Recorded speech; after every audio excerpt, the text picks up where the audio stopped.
Good morning, child of God. Take a deep breath, pause, because before you run into the duties of this day, before the voices of doubt and discouragement try to define your worth, let me tell you something that heaven has already declared over your life. You are not forgotten, not by God, not for a second.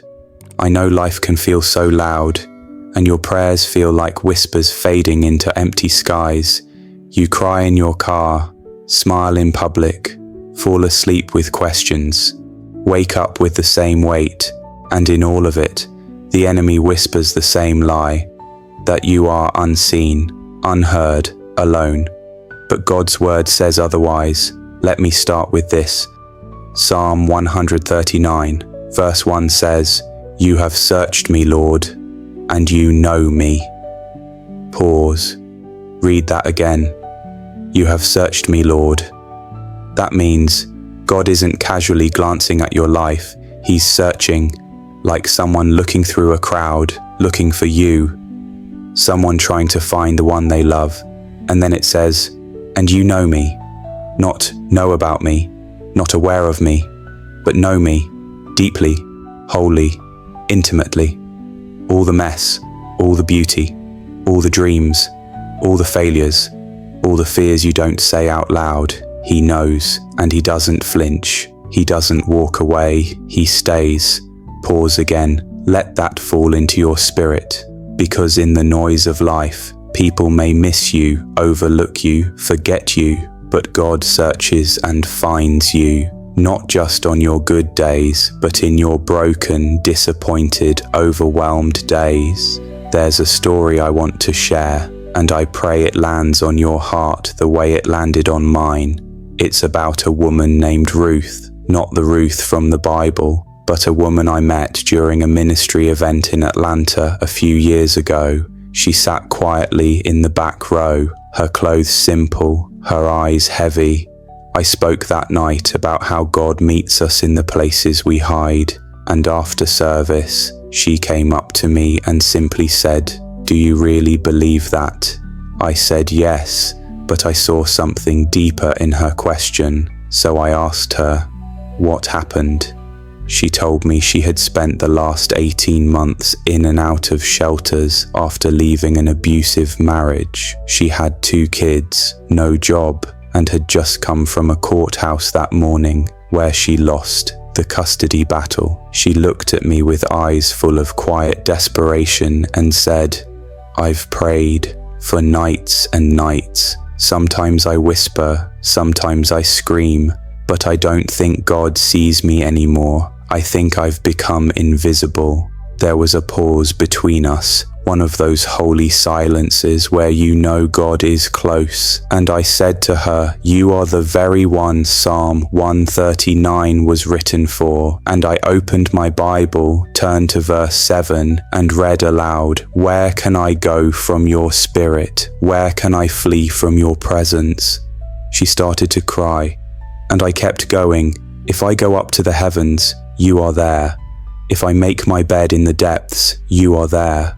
And I looked at her and said, "That includes shelters, courtrooms, nights on park benches, days without answers. God was there the whole time, not watching you from a distance, but sitting beside you in the dark." She didn't say anything, just nodded slowly. And that moment changed her.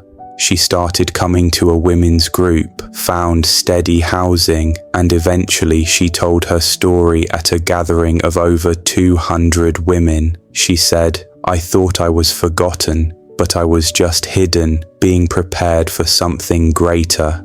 Friend, how many of us walk through seasons like that, where the prayers feel delayed, the silence is loud, and the days are long? We think our pain has gone unnoticed, but let me remind you, God is not in the business of forgetting his children. And if you're wondering if your tears matter, Psalm 56 verse 8 says, "Record my misery, list my tears on your scroll. Are they not in your record?" God keeps a record of your tears. He doesn't waste them. He counts them. He bottles them because they are evidence of your endurance, your hope, your faith that held on when everything screamed to let go. You may feel unseen by the world, but you are fully known by the God who made you, and being known by God is better than being understood by people. Because God knows what they don't. He sees the cost, the courage, the quiet sacrifices. Some of you have fought silent battles in your marriage, tried to hold a family together with your bare hands, sacrificed your dreams for others, and you wonder, does it matter? Yes,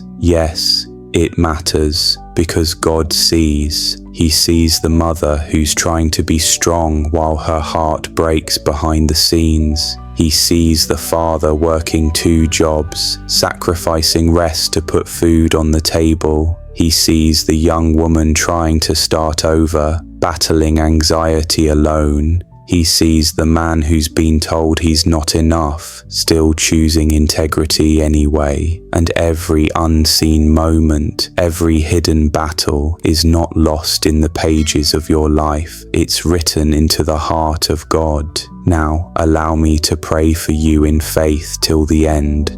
Father God, we come before you this morning, just as we are, not as we pretend to be, not as the world wants us to be, but as your children, flawed, fragile, tired, hopeful, and above all, in need of you. Lord, we begin this moment with nothing fancy on our lips, just honesty about the ache we carry, the questions we've buried, and the silent fears we haven't shared with anyone. Because life has been hard lately. For some of us it's been wave after wave, disappointment after disappointment, and we don't even know how to pray anymore. But we come, we show up because we believe you see us. God, we declare today that you are not distant, you are not cold. You are not unfamiliar with our pain. You are not a faraway ruler. You are a loving Father, one who sits with us, one who holds us, one who knows our thoughts before we even speak them. Lord, we lift up to you the places in our hearts where we feel forgotten, the parts of our story we've closed off, the areas of shame we've pushed aside, the silent rooms in our hearts where no one is allowed to go, but you go there, and you don't turn away. You don't leave when the pain gets messy. You lean in closer. You search the crevices of our soul and whisper, I'm still here. So this morning, Abba, we rest in that. We rest in your presence. We rest in your knowing. We rest in the truth that we don't have to impress you to be loved by you. We come not because we have it all together, but because you are the one who holds it all together, including us. God, we bring our weariness to you. Some of us have been fighting silent battles, fighting for our families, fighting for our sanity, fighting for our identity, fighting for faith in a season that feels like silence. And yet, you see us, not just when we shout, but even when we sigh, even when we groan, even when all we can say is Jesus.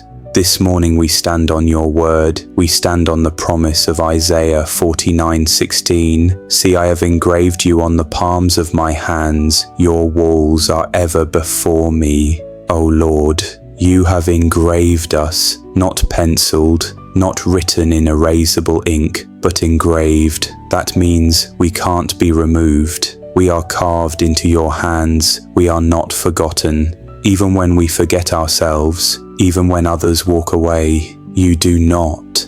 God, today we bring the forgotten dreams, the ones buried under disappointment.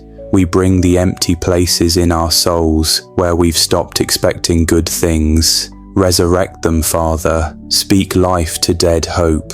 Breathe on dry bones today. We believe, even if it's a whisper of belief. We believe you still write new chapters. We believe you still do miracles in ordinary people. We believe our story is not finished. And Lord, For the one praying right now through tears, the one who's barely holding on, wrap them in your comfort, hold them close, let them feel the weight of your nearness. Let them sense that you are sitting with them right now, in the car, in the kitchen, in that hospital room, in the place where they feel most alone. And for the one who's felt invisible, the one who feels unseen, unheard, unloved, remind them that you're not a God who overlooks. You're a God who looks deeper. You look within.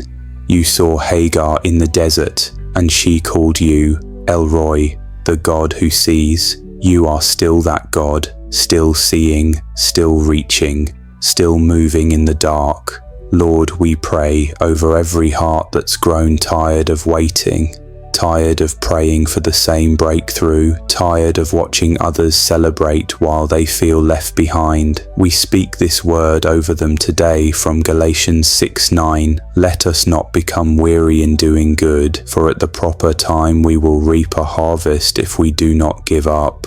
Yes, Lord, we speak strength into those weary bones. We speak power into tired faith. We say, don't give up. You're closer than you think. The harvest is coming. The promise is still alive. God has not walked away. You're still in His hands. Holy Spirit, we welcome you into every corner of our hearts this morning, every dark place, every locked room, every shattered memory. Come be healer. Come be the gentle whisper that reminds us we are loved beyond performance. We are chosen beyond human validation. We are wanted by the Creator of heaven and earth.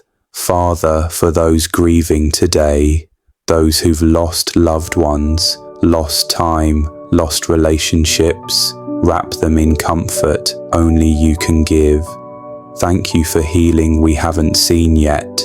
Thank you for provision we haven't touched yet. Thank you for joy that is on the way. Thank you that even though we felt forgotten, you've been planning restoration all along. In Jesus' powerful, merciful, never-failing name, we pray. Amen. I declare that this prayer is now upon you. If this prayer has touched you, just type Amen as a sign of faith. We will also be honored to pray for you at personal level. Just leave your prayer request. Also, you can share your testimonies. It can change someone's life.